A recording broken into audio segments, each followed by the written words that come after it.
नमस्कार दोस्तों, आपका स्वागत है एक्मे पब्लिकेशन के यूट्यूब चैनल पर।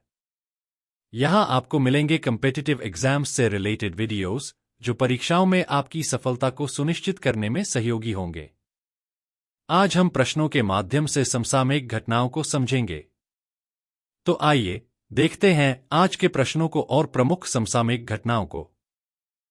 पहला प्रश्न है, बिहू का त्योहार मुख्यतः किस राज्य में मनाया जाता है? अ. बिहार, बी. असम, सी. मेघालय, डी. ओडिशा। उत्तर है बी. असम। बिहू असम का प्रमुख त्योहार है और इसे साल में 3 बार मनाया जाता है। बोहाग बिहू अप्रैल में मनाया जाने वाला यह त्योहार फसलों की बुआई और कटाई के अलावा नए साल का प्रतीक भी है। यह त्योहार 7 दिनों तक चलता है। माघ बिहू जनवरी या माघ महीने में मनाया जाने वाला यह त्योहार फसलों की कटाई से जुड़ा है।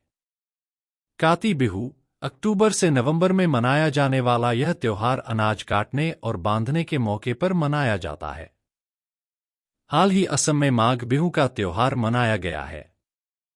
इसे भोगली बिहू और माघोर दोमाही के नाम से भी जाना जाता है। यह त्योहार फसल कटाई के मौसम का प्रतीक है और इसे असम में खास तौर पर मनाया जाता है। यह त्योहार 1 सप्ताह तक चलता है। माघ बिहू को भोगाली बिहू इसलिए कहा जाता है क्योंकि इसमें कई तरह के भोग, पकवान बनाए जाते हैं। दूसरा प्रश्न है, खो खो विश्व कप 2025 का उद्घाटन कहाँ किया गया है? अ. मुंबई, बी. कोलकाता, सी. नई दिल्ली, डी. बेंगलुरु। उत्तर है सी. नई दिल्ली। साल 2025 में पहली बार भारत ने खो खो विश्व कप की मेजबानी कर रहा है।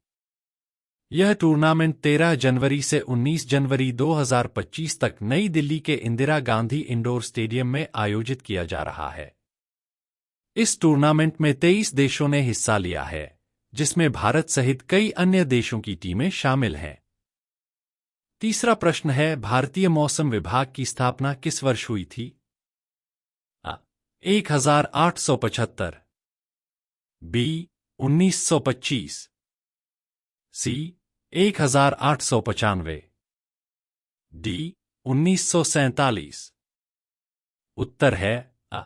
1875।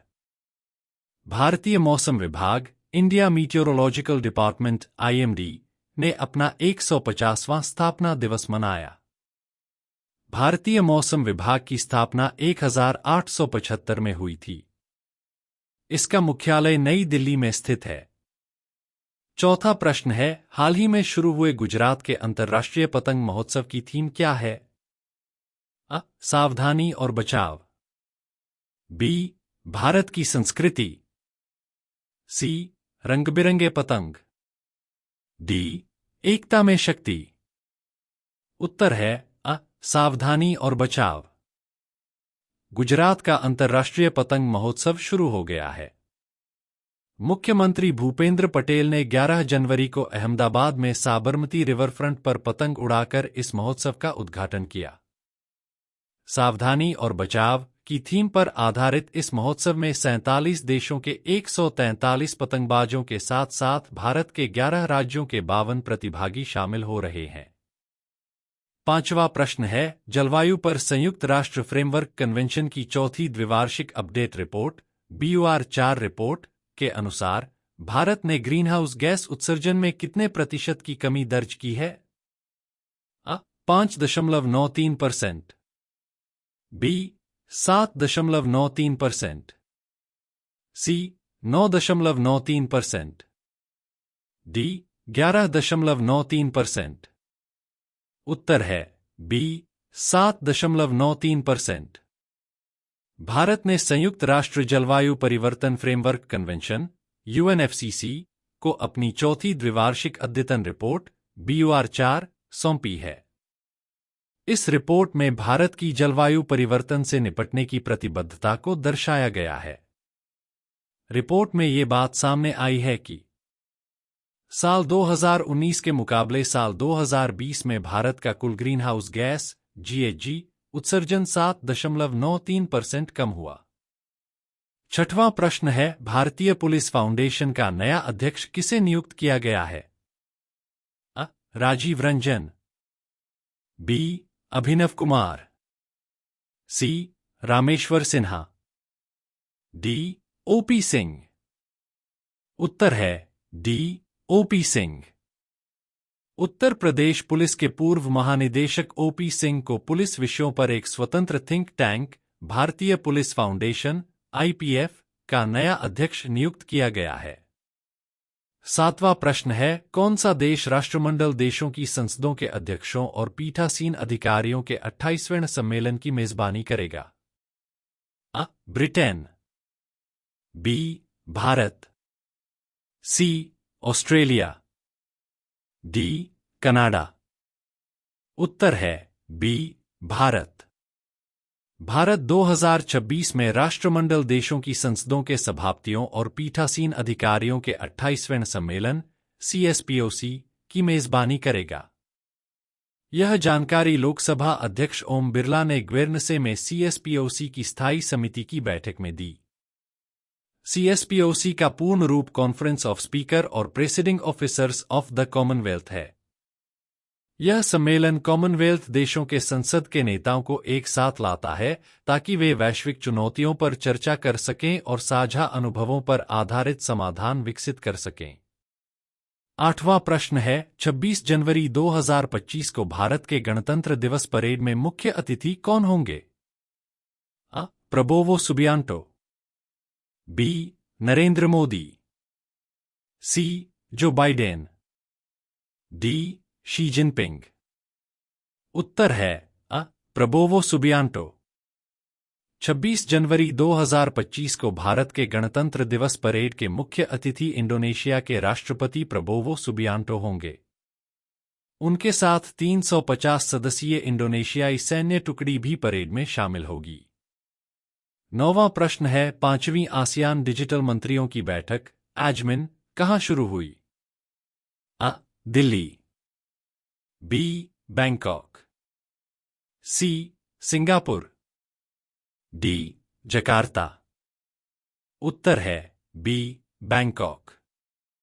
बैंकॉक में 13 जनवरी से 5वीं आसियान डिजिटल मंत्रियों की बैठक (AGMIN) शुरू हुई। सुरक्षित, अभिनव, समावेशी आसियान के डिजिटल भविष्य को आकार देना बैठक की थीम है। आसियान यानी आसियान क्षेत्रीय सहयोग संघ दक्षिण पूर्व एशिया के 10 देशों का एक राजनीतिक और आर्थिक संगठन है। इसकी स्थापना 8 अगस्त 1967 को इंडोनेशिया, मलेशिया, फिलीपींस, सिंगापुर और थाईलैंड द्वारा की गई थी। बाद में ब्रुनेई, कंबोडिया, लाओस, म्यांमार और वियतनाम भी इसके सदस्य बन गए। 10वां प्रश्न है, जूनियर नेशनल कबड्डी चैंपियनशिप में किस राज्य ने स्वर्ण पदक जीता? अ. उत्तराखंड, बी. हरियाणा, सी. पंजाब, डी. राजस्थान। उत्तर है बी. हरियाणा। हरियाणा के खिलाड़ियों ने हाल ही में उत्तराखंड के हरिद्वार में आयोजित 50वीं जूनियर नेशनल कबड्डी चैंपियनशिप में शानदार प्रदर्शन किया है। पुरुष टीम ने गोल्ड मेडल जीता जबकि महिला टीम ने सिल्वर मेडल प्राप्त किया। 11वां प्रश्न है, DRDO द्वारा विकसित हिमकवच क्या है? अ. एक नई प्रकार की मिसाइल, बी. एक बहुपर्ती वस्त्र प्रणाली, सी. एक नया प्रकार का वाहन, डी. एक कृत्रिम बुद्धिमत्ता वाला रोबोट। उत्तर है बी. एक बहुपर्ती वस्त्र प्रणाली। रक्षा अनुसंधान एवं विकास संगठन DRDO ने हिमकवच बहुस्तरीय वस्त्र प्रणाली को विकसित किया है। इसे अत्यधिक ठंडे वातावरण में काम करने वाले सैन्य कर्मियों की सुरक्षा के लिए डिजाइन किया गया है। यह +20 डिग्री सेल्सियस से -60 डिग्री सेल्सियस तक के तापमान को झेलने की क्षमता रखता है। हिम कवच प्रणाली में कई परतें हैं जिन्हें सैनिक आवश्यकतानुसार जोड़कर या हटाकर बदलती जलवायु परिस्थितियों के अनुकूल बना सकते हैं। आपको यदि हमारा ये वीडियो पसंद आया हो तो लाइक, शेयर और सब्सक्राइब करें। थैंक्स।